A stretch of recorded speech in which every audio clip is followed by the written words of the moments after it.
On en vient maintenant au Katanga, deuxième volet ce soir de notre série de reportages réalisés dans cette province congolaise. C'est l'une des plus riches du pays. Cobalt, cuivre, uranium, diamant. Le Katanga regorge de minerais et ses habitants pourtant n'en voient pas les retombées. On va prendre un exemple, celui du train Lubumbashi-Kindu, compte emprunter nos envoyés spéciaux Ilham Taoufiki, Clément Aline. Avec 3 heures de retard, le train du chef Lengue est enfin prêt à partir. Des trains comme celui-ci, il n'y en a qu'une fois par mois. Et c'est lui qui en a la charge. C'est moi qui garantis la sécurité de ce train ici. C'est pourquoi je suis le chef à partir des locomotives jusqu'à la fin.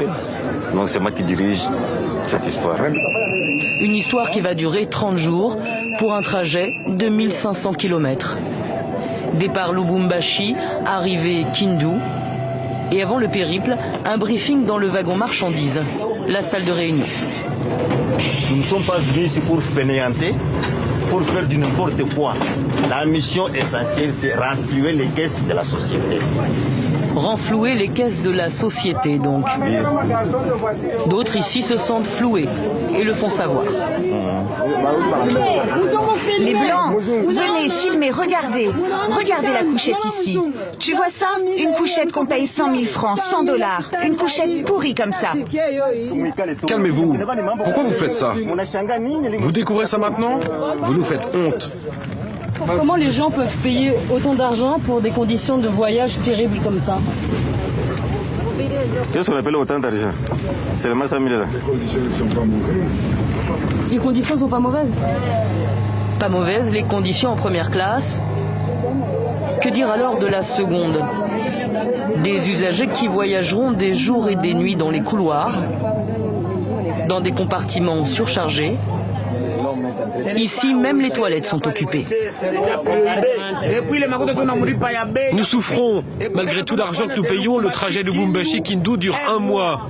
Nous voyageons dans des conditions difficiles comme des cochons. Le Katanga est très riche, mais nous, les Katangais, on voyage dans de mauvaises conditions. Les wagons datent d'un autre âge. Idem pour les locomotives. D'ailleurs, au bout d'1 heure de trajet, le train s'arrête subitement. Qu'est-ce qui se passe? Le moteur est en surchauffe, au bout de 40 km seulement. Il y a toujours des problèmes qui surgissent pendant notre marche. De la résignation et surtout beaucoup d'abnégation. Les pannes, la voie en très mauvais état, la lenteur du trajet. Daniel, dans ces conditions, peut conduire 48 heures sans être relevé, en étant payé 4 fois par an, environ 400 $ en tout. Ici, nous travaillons comme des esclaves. Vous travaillez, mais on ne veut pas. Si nous réclamons en obéissance, on peut même vous arrêter. On est en train de nous faire souffrir, de nous menacer. Nous travaillons comme des esclaves, c'est tout. Lui totalise près de 10 ans d'arriéré. Les mines de cobalt et de cuivre défilent à travers les vitres. De quoi le rendre encore plus amer. Tous ces minéraux, vous voyez l'argent. Il y a des personnes qui mangent, mais tous les autres laissent comme ça. Nous sommes dans un pays riche au monde. Riche, très riche encore.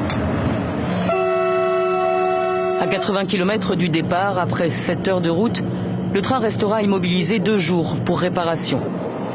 Nous avons tenté de rencontrer le directeur de la Société nationale des chemins de fer à Lubumbashi. Il n'a pas donné suite à nos demandes répétées.